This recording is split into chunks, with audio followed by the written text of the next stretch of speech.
Selanjutnya, foto jabat Wali Kota Kendari, Bapak Asmawa AP, MSI.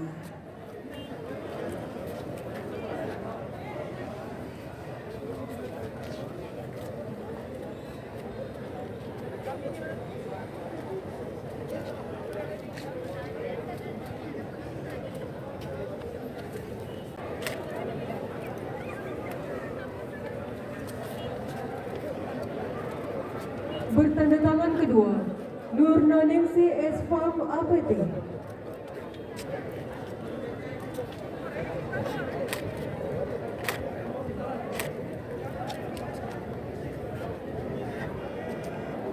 Bertanda tangan ketiga, Wirandi Sendana SO.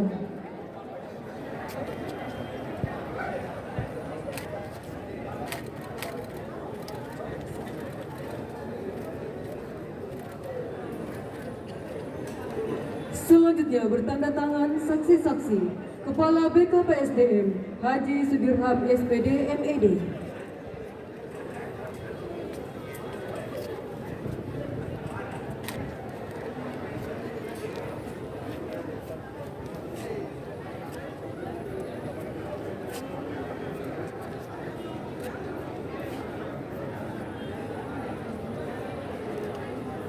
Bertanda tangan selanjutnya, Sekretaris Daerah Kota Kendari, Dr. Andus Ridwan Syah Taridala MSI.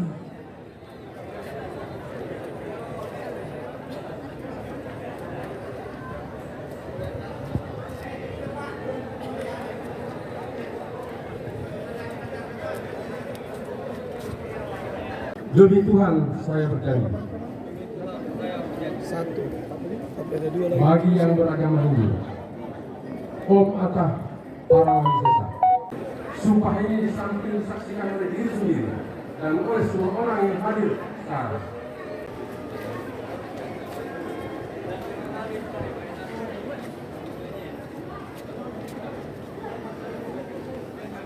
Saudara-saudari bersedia mengangkat sumpah? Mengangkat sumpah dengan cara agama apa? Islam.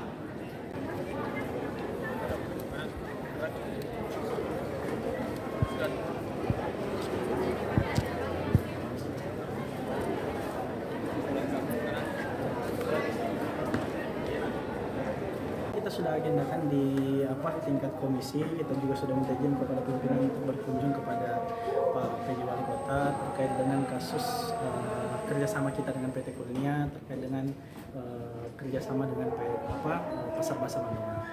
Memang dalam kesempatan ini kita juga sudah menyampaikan bahwa sikap tegas dari DPRD Kota Kendari tidak menginginkan adanya penambahan kerjasama lagi dengan PT Kurnia dalam hal pengelolaan Pasar Basah Mandungan. Kita inginkan di bulan 2, 23 Februari itu memang benar-benar berakhir dan diserahkan kembali kepada PD Pasar atau Perumda Pasar untuk dikelola secara profesional oleh perusahaan umum daerah pemerintah Kota Kendari. Kira-kira begitu. Oke, terus tindak lanjutnya Pak setelah ini apa yang akan langkah selanjutnya? Prinsipnya kita sudah menyampaikan, sekarang mulainya dari pemerintah Kota Kendari dan saya pikir tadi sikap dari Pak Wali Kota Kendari juga sudah sangat tegas. Dia akan merujuk kepada regulasi yang ada, kemudian merujuk kepada kondisi sosial yang ada, terkhusus para pedagang, dan insya Allah mudah-mudahan tadi sudah disampaikan tidak akan melanjutkan perjanjian kerjasama dengan PT Kurnia dalam hal pengelolaan Pasar Basah Mandungan. Dari tanggapan Pak PJ sendiri Pak melihat, Bapak lihatnya apakah memang Pemkot akan?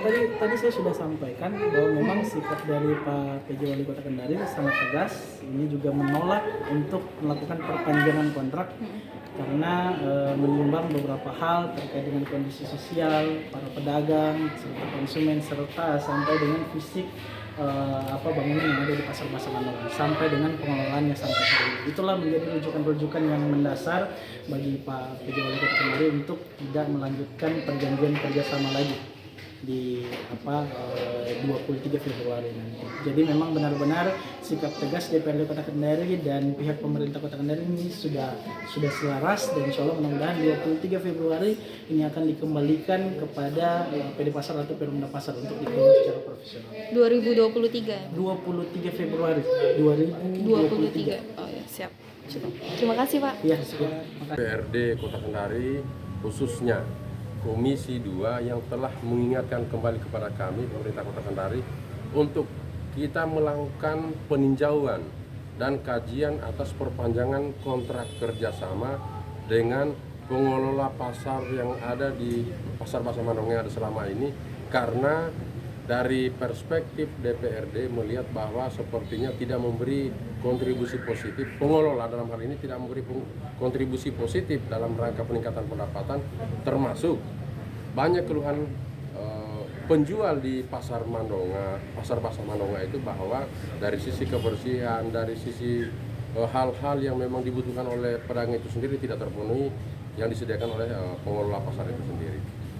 Dan sebenarnya pemerintah kota jauh hari sudah bersikap, tepatnya pada tanggal 6 Oktober 2022, Wali Kota Pak Zulkarnain sudah menerbitkan surat yang ditujukan kepada pengelola Pasar Mandonga bahwa untuk perpanjangan kerjasama itu tidak dimungkinkan lagi. Demikian. Terima kasih, Pak. Saya apa permasalahan yang ada di daerah ini? Karena sesungguhnya kehadiran ASN itu dalam rangka melayani masyarakat, tidak minta dilayani. Karena paradigma atau cara kerja ASN saat ini berbeda dengan ASN zaman dahulu. Kalau dahulu ASN itu atau pegawai minta dilayani, sekarang sudah berubah, terbalik. ASN atau pegawailah yang harus melayani masyarakat, karena pelayanan adalah salah satu fungsi utama pemerintah. Pemerintah hadir di tengah-tengah masyarakat untuk melayani, itu saja. Mungkin Pak, yang optimalisasi PAD tadi Pak gimana? Terkait optimalisasi PAD, ke depan ini sumber-sumber pendapatan harus dioptimalkan yang ada di Kota Kendari, karena sesungguhnya pembiayaan pembangunan itu tidak bisa lagi kita dasarkan pada alokasi anggaran dari pemerintah pusat. Di samping keterbatasan, tetapi ada hal-hal kreatif yang harus dilakukan oleh pemerintah kota. Dan saya lihat potensi PAD di pemerintah kota, di lingkungan pemerintah Kota Kendari ini sangat-sangat tinggi lah. Tinggal kita bagaimana caranya, pertama mengoptimalisasi itu dengan menegakkan aturan dan memberikan layanan yang benar kepada para penyumbang pendapatan itu sendiri. Terkait penghargaan WTP tadi Pak? Nah, penghargaan WTP ini kan pemeriksaan atas pelaksanaan program kegiatan tahun anggaran 2021 yang dilaksanakan pemeriksaan pada tahun 2022. Kota Kendari ini patut kita apresiasi, dan bagi saya ini adalah kehormatan karena bisa menerima predikat WTP dari Kementerian Keuangan untuk yang ke-9 kali. Ini tentu kerja keras bersama jajaran pemerintah Kota Kendari, termasuk DPRD, dalam rangka menyajikan laporan keuangan di samping memenuhi standar pemeriksaan juga patuh pada peraturan perundangan. Dua aspek saja yang diperiksa, SPI dan tingkat kepatuhan pada peraturan perundangan.